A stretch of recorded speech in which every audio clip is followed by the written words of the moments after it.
Hai adik-adik Sobat Eksis, bagaimana kabar kalian hari ini? Semoga kalian semua dalam keadaan baik dan juga sehat. Berjumpa kembali dengan Kak Ella di channel Edukasi Eksis. Tempatnya kita belajar dan berbagi wawasan. Pada video kali ini, Kak Ella akan mengajak kalian semua untuk belajar tentang Internet of Things atau IoT. Adik-adik Sobat Eksis, pernahkah kalian mendengar istilah tentang Internet of Things atau IoT itu? Apa sih maksud dari Internet of Things atau IoT itu? Kalau dari bahasa Indonesianya, Internet of Things artinya adalah internet untuk segala. Namun, bagaimana ya maksud dari internet untuk segala itu? Agar kalian lebih mengetahuinya, yuk kita simak video ini sampai selesai. Adik-adik Sobat Eksis, pernahkah kalian tidak tahu arah menuju suatu tempat? Atau kalian bingung mencari jalan saat menuju suatu tempat? Lantas, apa yang kalian lakukan saat kalian bingung mencari arah? Bertanya dengan orang lain. Tapi, bagaimana kalau kita tidak menemukan orang yang bisa kita tanya? Kalau Kak Ella akan menggunakan GPS melalui smartphone atau ponsel pintar. Apa itu GPS?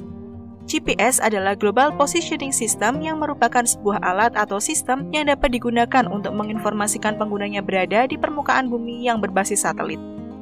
Data dikirim dari satelit berupa sinyal radio dengan data digital. Dimanapun posisi saat ini, maka GPS bisa membantu menunjukkan arah selama masih terlihat langit. Salah satu GPS yang ada di ponsel pintar kita adalah Google Maps. Dengan Google Maps, kita bisa menemukan suatu tempat dengan mudah. Nah, lalu apa hubungan GPS dengan IoT? Adik-adik Sobat Eksis, Internet of Things atau IoT adalah sebuah teknologi yang memungkinkan benda tersambung dengan internet. Internet untuk segala merupakan jaringan perangkat yang saling terhubung dan berkomunikasi sehingga dapat bertukar data dan informasi. IoT membangun konsep masa depan di mana perangkat yang saling terhubung bisa berkomunikasi dan bekerja secara mandiri tanpa campur tangan manusia. Cara kerja dari IoT adalah benda ataupun perangkat yang terhubung dengan internet dapat diakses di mana saja dan kapan saja. Salah satu contoh perangkat IoT adalah GPS. Istilah Internet of Things pertama kali dicetuskan pada tahun 1999 oleh Kevin Ashton saat melakukan presentasi untuk suatu perusahaan. Ia menjelaskan mengenai teknologi yang menghubungkan berbagai perangkat dengan bantuan RFID dan mengatur semuanya dengan komputer. Konsep dari teknologi Internet of Things itu sendiri adalah memasangkan pemancar sinyal jarak pendek yang berukuran kecil ke beragam perangkat dan keperluan sehari-hari untuk menciptakan bentuk interaksi baru antara manusia dengan perangkat hingga antara perangkat dengan perangkat lain. Perangkat IoT memiliki karakteristik utamanya. Yang pertama yaitu terkoneksi dengan internet, yang kedua yaitu dilengkapi dengan berbagai jenis sensor, yang ketiga yaitu memiliki kemampuan pemrosesan, yang keempat yaitu dapat berkomunikasi dengan perangkat yang lain yang saling terhubung, dan yang terakhir yaitu memiliki kemampuan pemantauan dan kontrol. Selain itu, ada beberapa jenis perangkat IoT. Nah, berikut ini adalah jenis perangkat IoT. Jenis perangkat IoT yang pertama yaitu teknologi yang dapat dipakai atau wearable technology. Teknologi yang dapat dipakai atau wearable technology merupakan perangkat elektronik yang dapat dikenakan tubuh manusia, misalnya jam tangan pintar atau smartwatch, kacamata pintar atau smart glasses, dan pakaian pintar atau smart clothing. Yang kedua yaitu perangkat rumah tangga pintar atau smart home appliances. Perangkat rumah tangga pintar merupakan peralatan rumah tangga yang terhubung dengan internet, sehingga dapat dikendalikan dari jarak jauh oleh pengguna. Dengan adanya alat ini, pengguna dapat mengendalikan dan memonitor perangkat rumah tangga untuk menghemat uang, waktu, dan energi. Contohnya seperti TV pintar. Dengan adanya TV pintar, kalian bisa mengatur jadwal kerja perangkat dan memantau perangkat ini dari jarak jauh untuk memastikan perangkat yang digunakan sudah dipadamkan demi keamanan, bahkan setelah pengguna meninggalkan rumah. Yang ketiga yaitu mobil terhubung atau connected cars.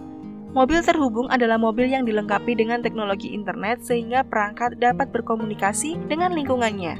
Kendaraan dapat saling bertukar data atau informasi dengan prasarana jalan, kendaraan lain, dan pejalan kaki untuk menghindari kecelakaan.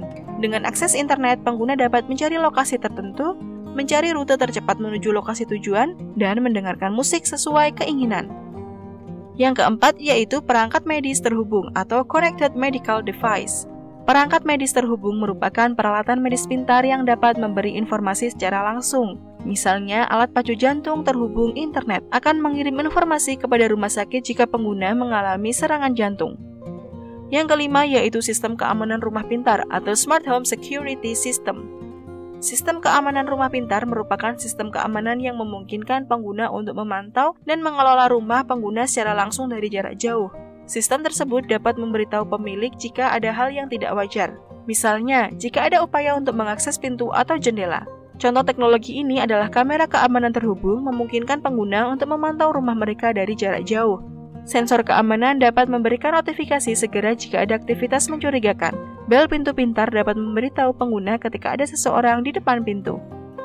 Perangkat IoT juga memiliki manfaatnya loh adik-adik. Yang pertama yaitu kemudahan dan kenyamanan hidup. Yang kedua, efisiensi energi. Yang ketiga yaitu keamanan dan pemantauan. Dan yang terakhir, peningkatan produktivitas kerja. Nah, itulah tadi materi tentang Internet of Things atau IoT. Semoga dengan materi ini adik-adik semakin bertambah paham ya. Cukup sekian dulu penjelasan dari Kak Ella. Jangan lupa untuk like, komen, dan share video ini ke teman-teman kalian semua agar teman-teman kalian dapat belajar bersama di channel Edukasi Eksis. Oh iya, jangan lupa juga untuk subscribe channel ini ya. Terima kasih, semoga bermanfaat. Sampai jumpa.